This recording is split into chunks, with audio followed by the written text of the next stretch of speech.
Hello and welcome to the Forestry Journal Forestry Briefing. I'm Forestry Journal editor John McNee and I'm joined as ever by Deputy Editor Jack Haugh. Where are you going? Come back.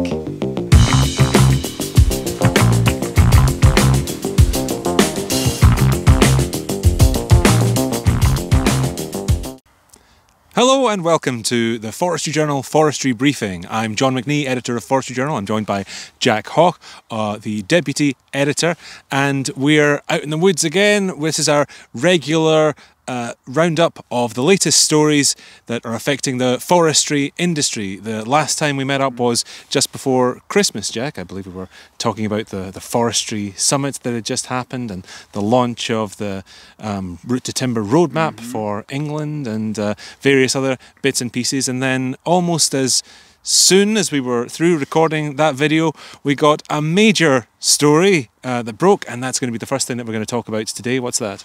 Well, yeah, John, as you're saying, and Happy New Year to you, by the way. Oh, Happy New Year. Yeah, Happy New Year.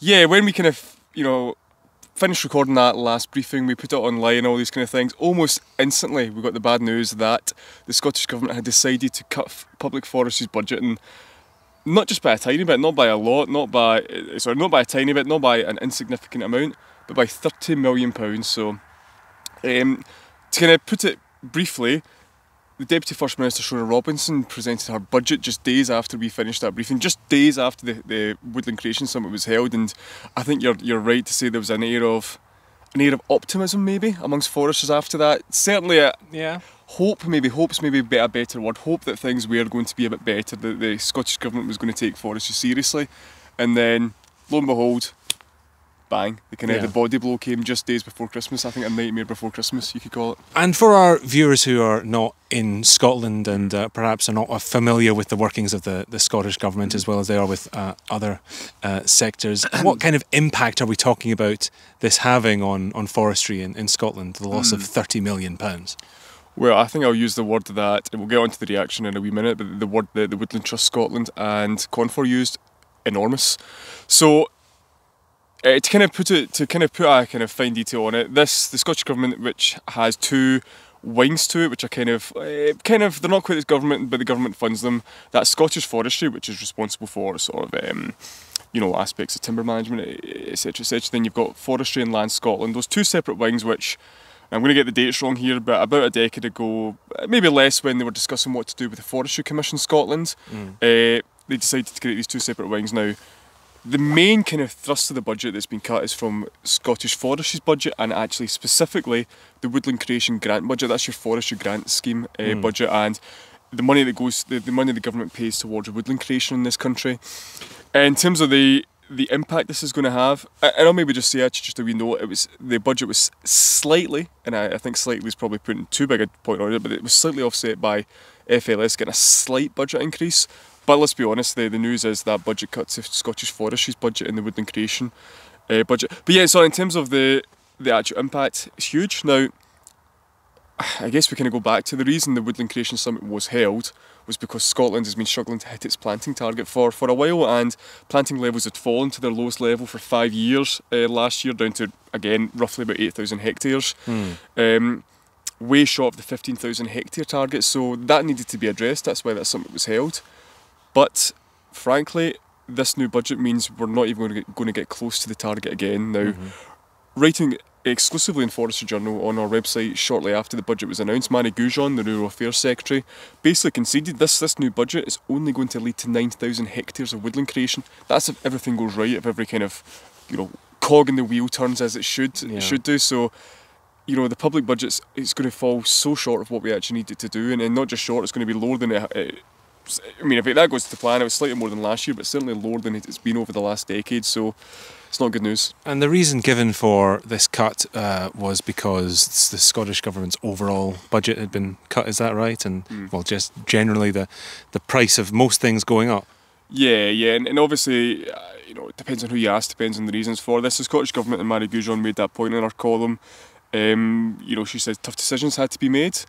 She said that essentially they don't want to prioritise things in the budget which, again, I'm going to paraphrase here, but aren't life-saving, so they wanted budget to go towards health, etc. Now, we can pick that apart, which I'm sure people better placed than us would pick that apart, what that actually means for the health side of things. But that's essentially what they were saying. She also kind of went on to blame Brexit and the UK government. It's the kind of, as you can imagine, the kind of arguments which get made when these things happen. I suppose the flip side is they might argue this isn't a priority. I think we would argue it probably is. I think it's very frustrating for people in the industry who have been arguing the case for further woodland creation, and all of it for many different reasons, especially considering that in recent years the Scotland seem to be doing fairly well at woodland creation, and the Scottish government seem to be really behind it, and that's no longer the case. It seems when priorities change, woodland and forestry goes. It's on the chopping block. Totally. It's you take an axe to it almost. Yeah, and I think that's it's the knock-on effect of this, which is going to be telling. Now, we all know trees are great because of the carbon they capture, because of even here we're in an FLS woodland. This is an amazing place to kind of be, just to pop out to. Just for the public benefits. Yes, exactly. But it's that knock-on effect of what it's going to mean for the timber we have, for the amount of timber we have to import, for the amount of our kind of our problems we may export to other countries by having to get their timber to replace the timber shortfall we're going to have. Yeah. So all these knock-on effects, yes, absolutely. There might be in the here and now what you might argue you can prioritise, but it's a knock-on effect of a decision like this, which is going to be devastating, I think. And we've had a lot of people have been talking about this. Certainly, people I've been speaking to. What's the general response that we've seen that's come to us? Well, as you might imagine, foresters have not liked this decision.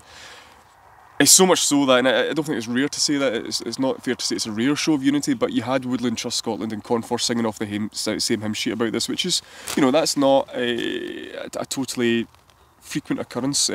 Well, they are both in support of woodland creation, but they don't both have, I guess you would say, different agendas. Totally, which is fair enough. That's their prerogative. But yes, they both came out in a joint statement, a joint press release this week, and condemned it. As I say, they used that word. It's an enormous budget cut. It's going to have a devastating effect on Scotland. You had Stuart Goodall quoted in the piece saying this is going to make a bad situation in Scottish forestry even worse. And that's interesting, because I think that's the first time I can certainly remember there being a sort of on the record admission that the situation in Scottish forestry is bad. So I think that's very, very telling, given how good, how we've kind of rightly sung the praises of that for a while. So that's a telling point. You have Alistair Seaman, the director of Woodland Trust Scotland, saying it makes no sense to pull the rug from under the industry, which is what it's done. It was a shock. I don't think anyone expected it to be as bad. I don't think the idea that the budget might be cut to an extent would have shocked anyone. The £30 million it was. And again, I don't have the exact number here, but it was the hardest hit area in the whole rural affairs portfolio, and that's... Yeah, you mentioned a bit about the knock-on effect, and the first thing that we think about is the timber industry. But I think it's been telling, to use a word, that from the mitigation offered by Mary Gujon and from the comments that have been made through Confor and the Woodland Trust and various others, I haven't seen mention of the impact on timber. No. I've seen people complaining about the impact this is going to have on hitting our targets for net zero, about climate change mitigation, about carbon sequestration, about biodiversity loss and various other reasons for planting trees. But I haven't seen the outcry about the effect it's going to have on the timber industry, and that's a real problem, because the impact is huge. We don't have trees in the ground, we don't have the timber that we need for construction, and timber used in construction sequesters more carbon than just having trees sitting there on a site for decades. And if you plant trees, you have timber for construction, and all the various benefits. You support rural jobs, and you provide income beyond grants. You're producing income and supporting an industry which is very, very important to Scotland. Although that message, after all this time that we've been saying it, certainly, and various others have been harping on about it for long enough, still doesn't seem to have reached the people at the top. And I don't know what we do about that. No, I mean, what's going to be the eventual outcome of this? So Scotland's planting fewer fewer trees, which obviously ultimately leads to fewer conifers. And if we just assume, we'll put hardwood to one side just for now, not to say it's not important, we'll put it to one side for now.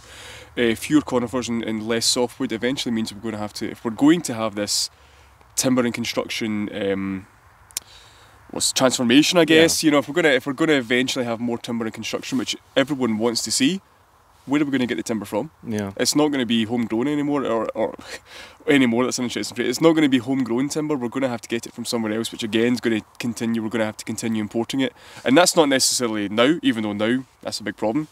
That's in the 30, 40 years time that the trees which would get planted this planting season would actually be maturing. So yeah.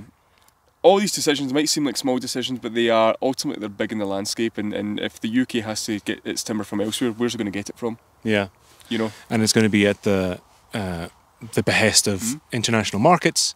The cost, you're going to inevitably import more pests and diseases because it's just unavoidable. And there's the carbon factor as well. Yeah. We're doing all this supposedly. One of the reasons is is for carbon sequestration and to halt climate change. And yet the carbon that's created by importing timber is surely huge. So it's a lose-lose situation, and I feel like it's not being thought through enough. And it's a failure on the part of everyone, I think, who's been pushing for governments across the UK to really take notice of the importance of the forestry and timber sector. Yeah, totally. It's we've spoken a lot and looked at a lot the kind of place of forestry in the UK, and at times it feels like it is getting a better place than it has done in the past. But this happens, you just wonder if it was that just all for show. So that made for a pretty grim Christmas for many, Not great. Coming just before it. And then we had some time off, as I hope many of you did as well.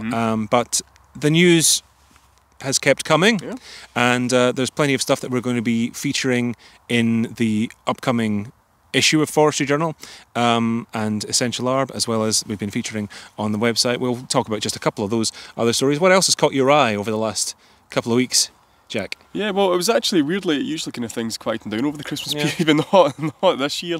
So kind of major stories people would have probably seen on our website. You have, again, talking about tree planting, you have the introduction of agroforestry to certain planting schemes in England for the first time. Been kind of broadly welcomed, probably cautiously welcomed. I think you have Louise Simpson at the ICF essentially saying this is good news, but not if the trees aren't done properly. So that's been a big story. That agroforestry was one of the main themes of 2023, and this certainly suggests that's going to continue throughout next year. So yeah, that was quite interesting to see. It'll be interesting to see how that actually plays out in reality. You have, I think, kind of maybe more excitedly, and something we can all kind of get behind, you had a few product launches towards the end of last year, namely one from VMEC. Now VMEC, as you all know, kind of specialised in small scale forestry. They have a range of harvesters and forwarders, but towards the end of last year they unveiled a new harvester, kind of falling between that kind of not quite small scale, not quite big scale, kind of middle scale.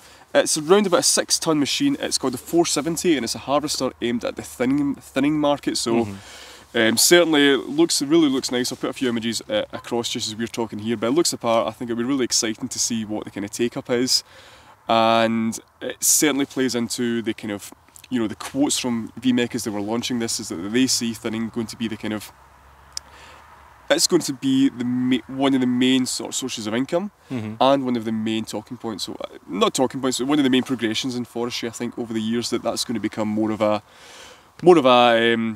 feature. Thinning is a style of forest management that is very, very popular elsewhere across Europe, but hasn't been practiced so much in the UK. And now that we're getting more of these sorts of machines made available, there is a push to increase the amount of thinning that's undertaken in forests, and general woodland management, rather than plantation and clear felling being what defines the forestry industry in the UK. There are sectors pushing to a more European model of continuous cover forestry, say, and thinning. That's fair to say. Yeah, I think that is totally true, and you even saw other launches we had last year. We had Farmers LFA, which we covered in depth. That was kind of a machine aimed at the thinning market as well. So, and we checked out Malwa's range with tree line, didn't we, as well? Yeah, so you use it for that exact purpose. Yeah, we saw quite a lot of thinning in action, and I think that point you make about woodland management and probably the lack thereof in the UK now, this was a bit of a talking point last year, and I think it's going to continue to be this year. One major story which kind of broke last year was a paper launched by the ICF, which essentially was calling for woodland management to take more of a focus, not necessarily over tree planting, but certainly alongside tree planting. Now, the kind of exact words they used was, there's been too narrow a focus in the UK on tree planting. In terms of how much of the UK's woodland is sustainably managed, the kind of percentage differs depending on your source, but it's not where we want it to be. Now, what that then does, by not managing woodlands, by not making the most of the trees we actually have in the ground, especially at a time when we're failing to plant, reach the hectare target that we actually want to, people lose our income. Trees can be more susceptible to wind blow and all these sorts of things as well. And various other factors affect your forest when you're not actually managing it. Yeah, and we're talking about the loss there of all this grant funding for tree planting in Scotland, but grant funding for management is pretty thin on the ground. I mean, it's non-existent in some parts of the UK at the moment, and that's a problem as well, because you need the money behind it to be able to do these things that ultimately provide incomes. If you can go into a woodland several times over the course of a decade, say, and get some product out of it, that makes a big difference to the people who have it, and to contractors being able to do this kind of work. Yeah, 100%, and I think that's why it's interesting. We're seeing the discussion kind of on the the level in terms of machinery, in terms of even when we were at the Pharma event, and I guess you might expect them to say this, but certainly the design team behind the LFA very much see thinning in that kind of, I guess you could say, taking more care of woodlands as being a really important thing for forestry going forward, and not to kind of go too big on this or to consider too big a point, but you see the way forestry is viewed. I mean, in the UK, obviously, it's not always viewed in favourable light, as we know, but you see the way it's been viewed in other parts of the world, and there are many factors that affect this. So it's not, it's not as simple as saying we do this, they do that, so we're all the same. But you see in Australia, for example, the phasing out of native logging. Again, that's been an interesting in the kind of the backlash towards foresters there. So.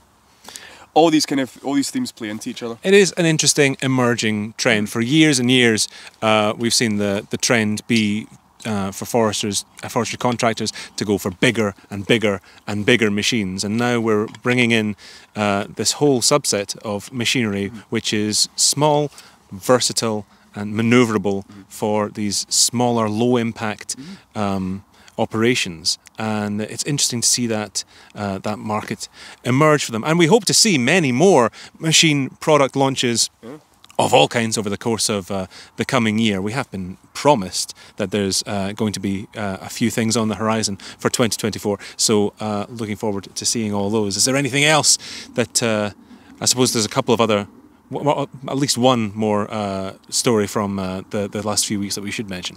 Yeah, and it's again taking us kind of to that bad news, and I'm sorry we are kind of the bearers of bad news quite often, but you may have seen that, unfortunately, just days before Christmas actually, a tree worker lost their life after being hit by a stem. So we don't know many details. We know it was in London.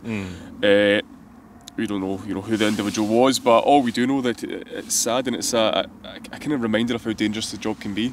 Yeah, absolutely. It's rare that we see a year where where there aren't one or two or more deaths in the forestry and ARB sectors, and it is a reminder about the high risks that people undertake when they do this work, and it does not even. I mean, death is obviously the worst thing, but not even. But even things like serious injury or minor injury are faced by people for forestry and our professions, and we've had people who write for us telling of their own tales just over the last year, ending up in hospital because of what they faced. And it is a reminder of, and it is in many ways, there's always going to be risk. I mean, we see the industry pushing to get safer and safer. We see more mechanised ARB coming through, which does reduce the risk of injury to people. But ultimately, there are always going to be trees that have to be, there are always going to have to be people on the ground. There are always going to be trees that can't be dealt with any other way than by taking a chainsaw to them or getting up into the canopy. And so these risks are always going to be there. But is that risk factor really recognised by those outside the industry? Are people who undertake these risks, are they properly remunerated for that in the way that people in other high risk industries are? I don't think that's the case. No, I don't think that is the case, and I think unfortunately, and this kind of takes into kind of big bad word of capitalism, some might say, but at this time when the industry is struggling a wee bit, we're in that bit of a slump now as well. People are going to get even less remunerated than they were before, and that doesn't seem very fair, because the work's not changing. People are still doing dangerous work. They're still having to, as you say, be in the blast zone, so to speak, when these events are happening. So yeah, I think this is an issue that's long faced foresters and arborists as well, for that matter, that we all know how dangerous the job is. We know the horror stories. I would say, probably just to point out, that they are obviously fewer than there once would have been. It is a safer industry than it once was, thanks to the work people put in, but the risk is still there, and I think that's something which we can't ever forget, to be honest. And yeah, I think it's only really fair that people get remunerated properly for what they're doing, no matter what the circumstances are of world events beyond their control.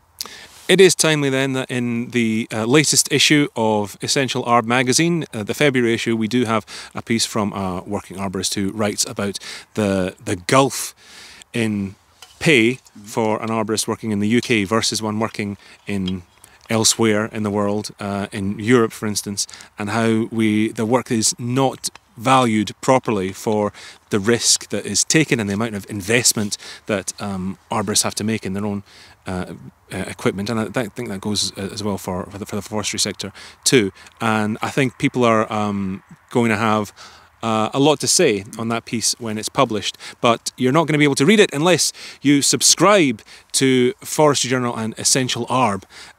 Coming up in Forestry Journal this month, we have focus on the nursery sector, some really interesting articles there. We have contractor features, vehicle reviews, our buyer's guides are focused on utility vehicles and wood chippers, and we have so much more as well. But again, you will have to subscribe by going to forestryjournal.co.uk/subscribe to get it all delivered to you. And if you haven't checked it out yet, we were talking about VMEC as well, and they're on the front cover of our January issue, and there's plenty of stuff in there.